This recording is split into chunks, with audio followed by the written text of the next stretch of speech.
Saludos, mi nombre es Eridania. Ese es el grupo número 6 y nosotros estaremos compartiendo con ustedes el tema de las intervenciones clínicas.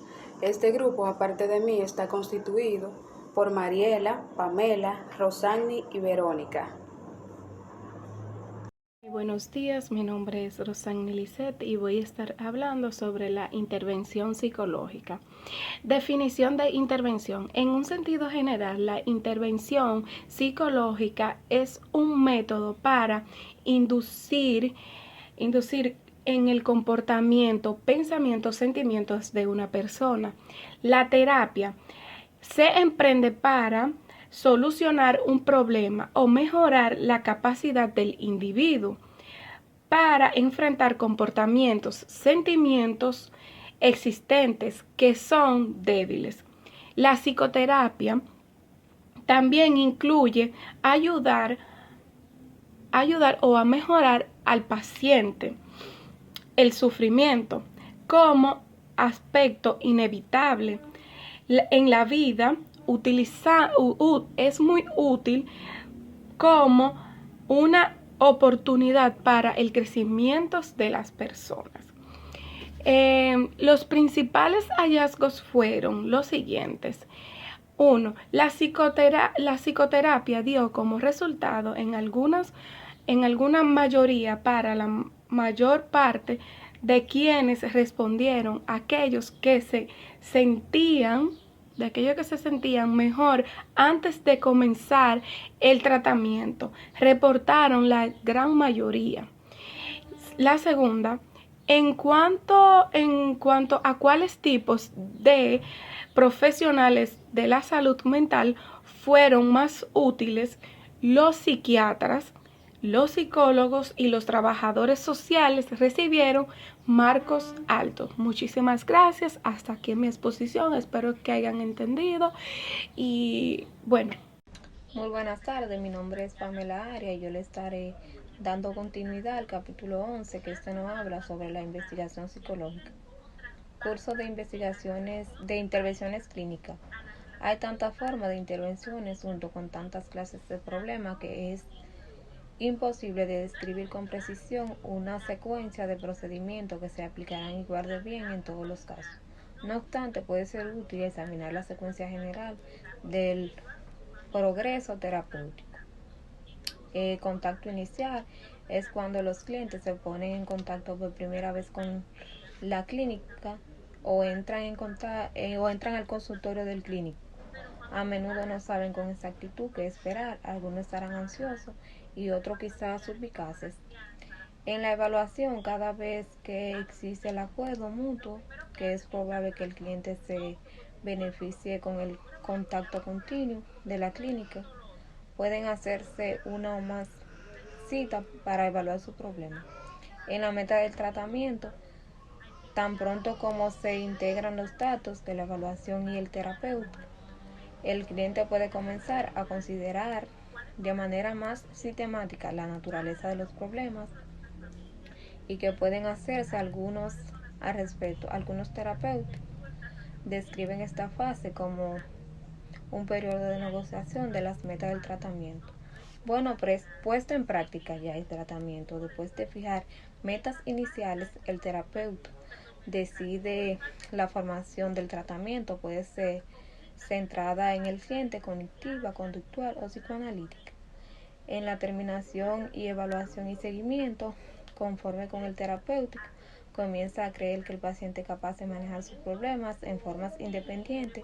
Se inician las dos prácticas sobre la terminación. En ocasiones, la terminación es un procedimiento gradual en la que se reduce las reuniones, por ejemplo, una vez a las semanas o una vez al mes. En la investigación en la psicoterapia, en esta última sección revisaremos en forma breve el término de investigación psicoterapia, los resultados de varios estudios de resultados importantes y la tendencia reciente de dichas investigaciones. En la investigación psicoterapéutica, no obstante, reuní 25 pacientes sometidos a terapia psicoanalítica administrativa mediante adaptaciones previas y posteriores, determinar qué cambios positivos han ocurrido después de 6 meses y luego concluir con el tratamiento psicoanalítico. Es efecto positivo. En el estudio comparativo, la investigación en terapia se ha evaluado cada vez más compleja desde la crítica de Herzen. Cada vez más estudios no solo evalúan los resultados, sino también comparan dos técnicas en función de sus eficacias. Sin embargo, varios críticos han cuestionado si algunos diseños solo bastan posteriores. En el metaanálisis en 1979 publicaron una reseña de casi 400 estudios de resultados psicoterapéuticos. Su veredicto fue: la evidencia es confidencial al mostrar efectividad de terapéutica. En la investigación de proceso, hasta ahora no hemos enfocado en los resultados de la intervención terapéutica junto con muchos terapeutas para que puedan efectuar esos resultados. Otros investigadores han abordado sucesos específicos que ocurren durante la terapia con el curso de la investigación entre la terapia y el paciente. En la tendencia reciente tenemos lo que es el enfoque de la investigación en la psicoterapia, el lineamiento de la práctica y el tratamiento manualizado. Hasta aquí mi parte, le dejo con mi compañera que le continúa. Gracias. Muy buenas tardes, mi nombre es Mariela Flores. Estaré hablando sobre el enfoque psicodinámico, el cual es una terapia que se centra en los sentidos y conflictos inconscientes, en la búsqueda de las raíces del comportamiento humano. De una manera sintetizada, el sistema de esta perspectiva reside en la teoría y terapia psicoanalítica originales de Sigmund Freud. Sin duda, las teorías psicoanalíticas representan una de las contribuciones más radicales del campo de la personalidad. Ahora voy a pasar a mi próxima diapositiva. Aquí estaré hablando sobre una bibliografía de Sigmund Freud, la perspectiva freudiana y el psicoanálisis. Con respecto a la breve biografía de Sigmund Freud nació en Austria en el 6 de mayo de 1856. Fue médico de la Universidad de Viena y recibió un título de médico en el 1881. En el 1895 publicó sus estudios sobre la histeria, lo cual fue un trabajo psiquiátrico bastante decisivo. Su obra más aclamada fue la obra de la interpretación de los sueños, que apareció en el 1900. Lamentablemente, Freud falleció el 23 de septiembre de 1939 en Londres. Con respecto a la perspectiva freudiana, una revisión breve sobre la suposición importante de la teoría freudiana. El determinismo psíquico sostiene que todo lo que hacemos tiene significado y propósito y está dirigido a una meta. Para explicar muchos aspectos del comportamiento humano, Freud también asumió la existencia de la motivación inconsciente. Su uso de esta suposición fue más extenso que de cualquier teoría anteriormente, y lo cual le permitió explicar muchos de lo que antes se resistía a una explicación. Verdaderamente que las causas importantes del comportamiento perturbados son inconscientes. Con respecto a la psicoanálisis, brevemente, los comienzos con Anna O, la histeria era vista entonces como un trastorno femenino, marcado con una frecuencia por parálisis, ceguera y sordera. Estos síntomas sugerían que una base neurológica, pero realmente no podían encontrarse causas orgánicas alguna. Antes, Charcot había descubierto que algunas pacientes histéricas bajo hipnosis abandonaran sus síntomas y en ocasiones recordaban esas experiencias traumáticas que los había causado. Es probable que dichos recuerdos bajo hipnosis ayudaran a estimular las reflexiones de Freud sobre la naturaleza del inconsciente. Unos cuantos años antes, Freud había quedado fascinado por el trabajo de Joseph Brouwer con una joven paciente mistérica llamada Ana O. Brouwer se percató de que había tropezado con algo bastante importante, así que él repitió los mismos procedimientos durante un periodo. En esta parte estaré hablando sobre los instintos. Instintos de vida, instintos de muerte. Los instintos de vida son la base para todos los aspectos positivos y constructivos del comportamiento. Incluyen los impulsos corporales como el sexo, el hambre, la sed, al igual que los componentes creativos como la cultura, el arte, la música, la literatura. Por todas estas actividades pueden servir como fines destructivos. Cuando sucede esto, los instintos de muerte son responsables. En cualquier caso, para Freud, la última de todo el comportamiento era instintiva. Aun cuando los instintos que él planteaba no son observables, no se pueden medir y a menudo parecen explicar más los hechos que ocurren después de lo que ocurrió anteriormente. Ahora voy a pasar a mi próxima diapositiva.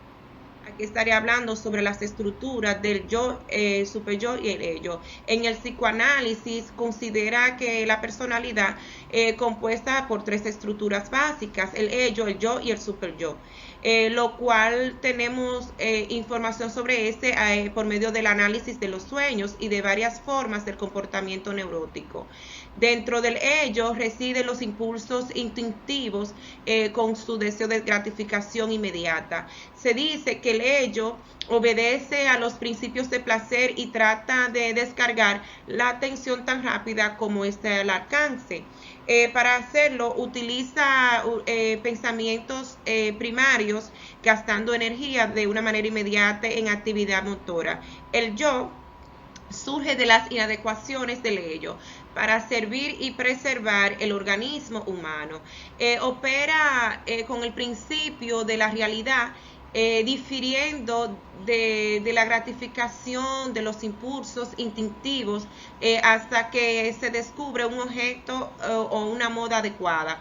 En esencia, la función del yo es mediar las demandas del ello, el superyo y el mundo real de una forma que proporciona satisfacción al mismo organismo y al mismo tiempo impide que sea destruido por el mundo real, lo cual representa los ideales y valores de la sociedad, ¿verdad?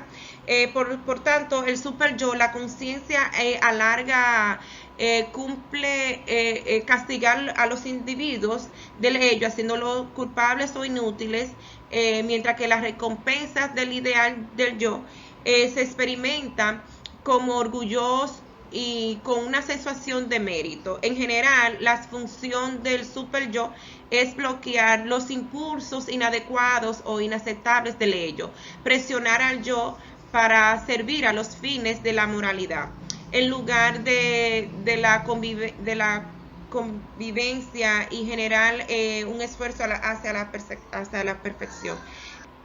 En esta etapa estaré hablando sobre las etapas psicosexuales de Sigmund Freud, lo cual estaré resumiendo lo más breve posible.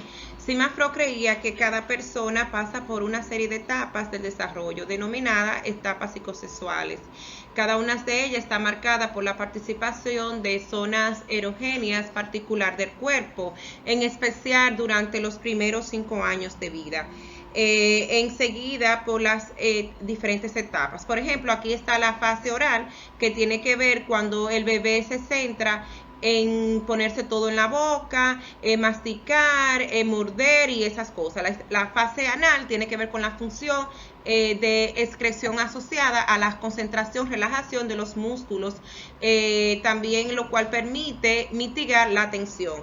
También está la fase fálica, que tiene que ver con el placer y se focaliza en los genitales. La fase latexia es cuando el niño reprime todos los impulsos sexuales y se centra en el desarrollo de habilidades sociales y interacción, ¿verdad? Y está la fase de genital, que es cuando tiene que ver con la fuente del placer, se encuentra ahora en una persona ajena en el contexto de la familia.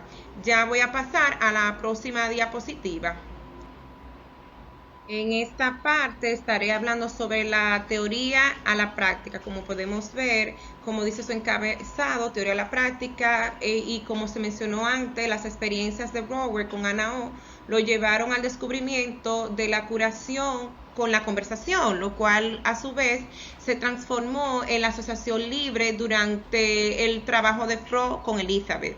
El papel de la introspección, bueno, la meta última de la intervención psicoanalítica es la intervención para eliminar la parte neurótica, pero el credo del terapeuta psicoanalítico tradicional tiene que ver con que la forma sea de hacer que ayudar al paciente a lograr la introspección, lo que tiene que ver que comprenda los determinantes inconscientes de los sentimientos y pensamientos o comportamientos irracionales que producen esa miseria personal del individuo. Y de ahí es que surge la introspección más profunda, lo cual se trata de la conciencia del paciente. El verdadero significado de la introspección es el proceso de exploración, lo cual tiene que ver con un examen cuidadoso, repetido, cómo han operado esos instintos y las defensas en muchas áreas de la vida. Ahora voy a pasar a mi próxima diapositiva. En esta parte estaré hablando sobre las técnicas psicoterapia psicoanalítica. Con respecto a la parte de psicoterapia psicoanalítica, el análisis considera que los síntomas de neurosis son síntomas de conflictos entre el ello, el yo y el superyo y las demandas de la realidad. La asociación libre es una regla cardinal, es el psicoanálisis. Es que el paciente debe de decir cualquier cosa y todo lo que le venga a la mente, lo cual requiere que deje de censurar o filtrar pensamientos que son ridículos, agresivos, vergonzosos o sexuales. En la parte de análisis de los sueños es una técnica relacionada con el análisis de los sueños, que se piensa que los sueños revelan esa naturaleza del inconsciente debido a que se consideran que estas están muy cargadas con deseos inconscientes, aunque en forma simbólica. Los sueños se ven como satisfacciones simbólicas de esos deseos que a menudo proporcionan como las acciones libres, que son claves importantes con respecto a esos deseos y sentimientos infantiles durante el sueño.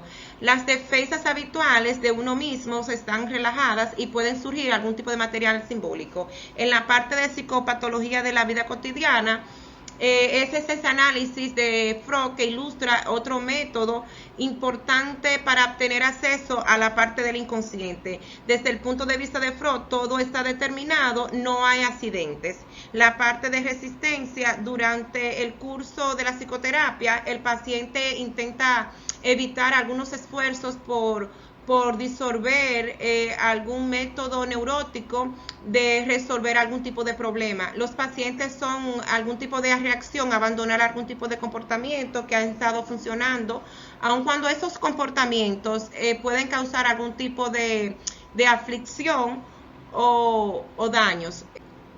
Por otra parte, la resistencia adopta muchas formas. Continuaré con el tema de la psicoterapia psicodinámica, pero enfocado en la parte de la interpretación. La interpretación es un tipo de intervención verbal que está presente en la mayoría de formas de psicoterapia psicodinámicas. Es un proceso que toma bastante tiempo, es largo, debido a que el psicoterapeuta debe primero analizar muy bien a su paciente antes de llevarla a cabo. Y debe ser lo más objetivo posible y que no intervenga su propio punto de vista, sino que se guíe de lo que el paciente le plantea, de la problemática en sí. Otro punto importante a resaltar es que En las interpretaciones no funcionan igual para todas las personas, debido a que algunos pueden reaccionar de forma positiva ante la interpretación que hace el psicoterapeuta de lo que éste le comenta, y otros simplemente pueden evadir la situación debido a que quizás sienten temor de hablar de la problemática o no se sienten cómodos por una X razón. Pero también puede que ellos un tiempo después reconozcan que sí, que el psicoterapeuta había acertado en la interpretación que hizo. También las interpretaciones varían de acuerdo a su complejidad. Es decir, unas van directamente al problema inconsciente del paciente y otras simplemente son comentarios o preguntas que el psicoterapeuta les hace para llevarlos al insight, del cual hablaré más adelante. Tenemos otro tema relevante que son las alternativas psicoanalíticas de Freud, la tradicional, y los responsables de este cambio fueron los neofreudianos y los analistas del yo. Ellos planteaban que realmente Freud se basaba demasiado en la parte inconsciente y sexual de las personas y consideraban que esa parte era relevante, pero también habían otros factores que afectan el comportamiento de las personas, así como su neurosis.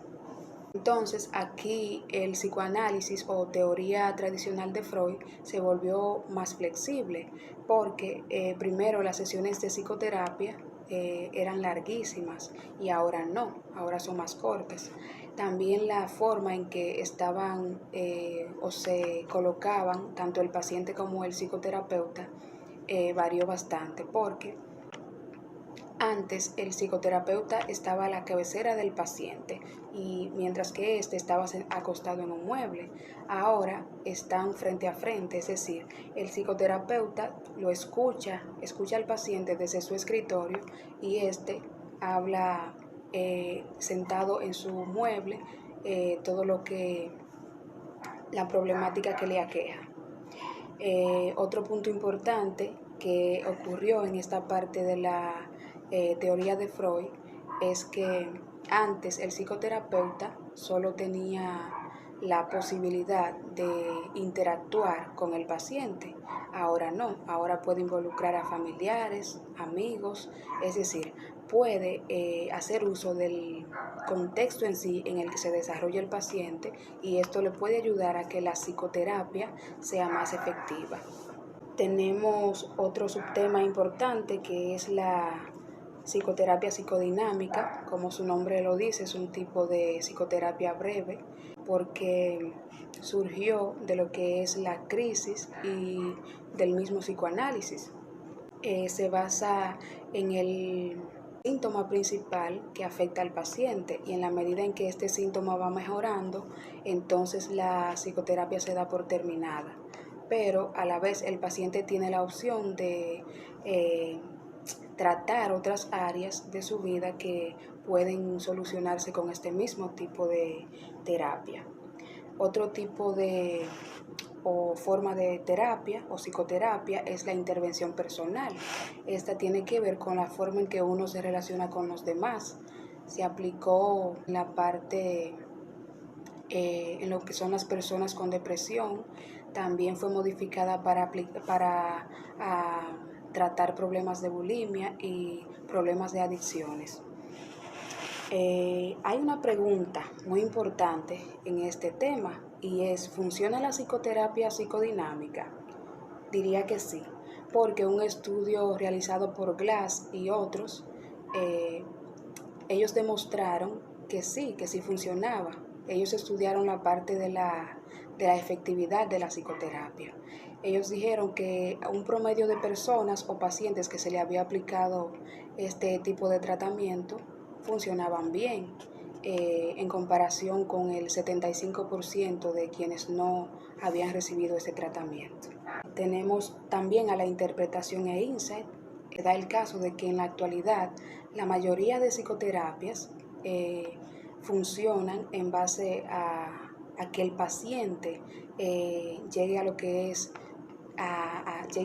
el insight. El insight es que él comprenda cuál es la magnitud en sí del problema, pero ya cuando él logra tener una comprensión o es consciente de la problemática, tiene la capacidad para autoanalizarse y tomar medidas para manejar la situación o buscar estrategias para funcionar mejor. Esto llevará a que los síntomas desaparezcan o simplemente mejoren. Es decir, en la medida en que él reconoce la magnitud de su problema, hay más esperanza de que se sane, de que se cure. También están los factores curativos. Aquí se le da mucha importancia a lo que es la parte de la calidad y de la relación o vínculo entre terapeuta y paciente. Es decir, mientras esa relación, ese vínculo sea profesional, eso puede ayudar a que ambos trabajen más fácil. Por ejemplo, el paciente puede autoexaminarse con más facilidad, mientras que el psicoterapeuta puede realizar su interpretación más fácil también. Entonces, mientras esa relación profesional de que tú me entiendes, yo te entiendo, no se salga de ahí, es fundamental que exista entre ambos. Pero cuando ya se sale de lo profesional, que hay sentimientos personales involucrados, lo recomendable es que el psicoterapeuta proceda a referir a ese paciente a otro profesional del área, y así no iría en contra de la ética y se evitaría otras problemáticas. Por último, tenemos la parte de la economía de la psicoterapia. Aquí se dice que mayormente la psicoterapia es para aquellas personas adineradas. En un sentido sí, porque son ellos los que más se preocupan por esta parte por esta parte psicológica. Es decir, cuando, por ejemplo, una persona adinerada tiene a un familiar que funciona de una forma normal y de repente cambia, inmediatamente toma la decisión, no lo piensa dos veces. Dice, hay que buscar ayuda psicológica, quizás necesite alguna charla o algo. Inmediatamente va, hace su cita y busca la ayuda necesaria para tratar esa problemática. Mientras que una persona pobre no le da tanta importancia a esta parte, a menos que, por ejemplo, llamen a una madre de la escuela que el niño necesita y le digan que el niño necesita ser tratado por un psicólogo. Ya eso es otra cosa. Ahí, solo así quizás se toma la decisión de buscar esta ayuda.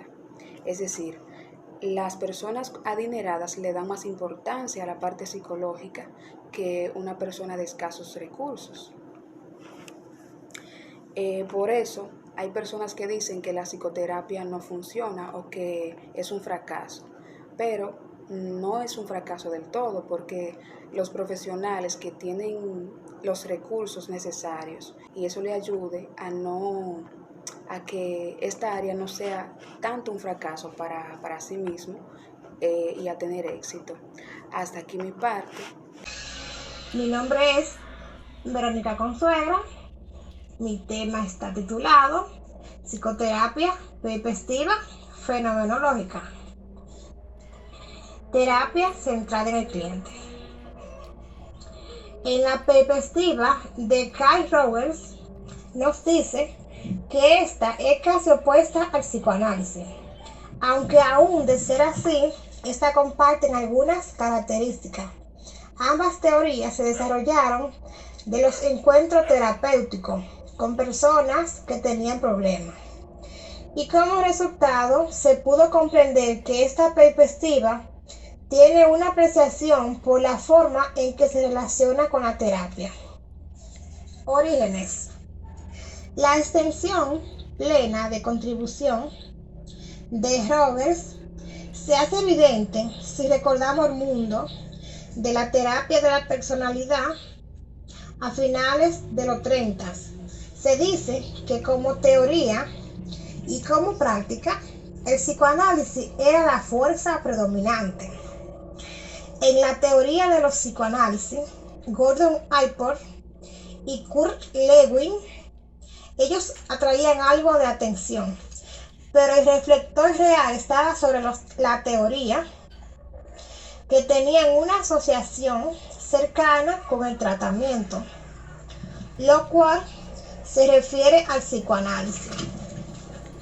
En esta época, el autor era Kyle Roberts. Este era un oscuro psicólogo clínico en Rochester, Nueva York, que luchaba con los problemas clínicos de niños perturbados. La mayoría de los terapéuticas de la época habían estado muy expuestos al pensamiento psicoanalítico. Continúo con el mundo fenomenológico. Y bueno, la fenomenología nos enseña que el campo fenoménico de la persona determina el comportamiento. También nos dice que el campo fenoménico es lo que se experimenta con un sujeto, ya sea en cualquier punto dado del tiempo. En este caso, uno debe de entender que el campo fenómico se busca saber sobre qué es el mundo para ellos. Un ejemplo en este caso es que un terapéutica, cuando vas a evaluar a un cliente, a un paciente, debe ser bien cuidadoso, porque no puede decir que un chico, un ejemplo llamado Jorge, tiene X trastorno o que está nervioso, sin antes ser evaluado por una prueba. Y lo recomendado es primero ser evaluado por ese terapeuta, ya sea por una prueba o por lo que considere que pueda ser mejor para el terapeuta detectar el problema. Continúo con otro subtema llamado proposiciones teóricas. Desde el principio, Rogers en 1951 formuló una serie de proposiciones que establecieron el tono para una perspectiva de la personalidad centrada en el cliente. Este planteó que los individuos existen en un mundo de experiencias de las que son el centro. Aquí es donde la persona usa la percepción, porque cada quien se conoce a sí mismo. Cada persona reacciona según lo que percibe y experimenta. En este tema, un concepto muy importante es el self, que es la conciencia de ser y funcionar de uno. La estructura del self se forma por las interacciones con el ambiente, en particular con base en las evaluaciones de otros acerca de la persona.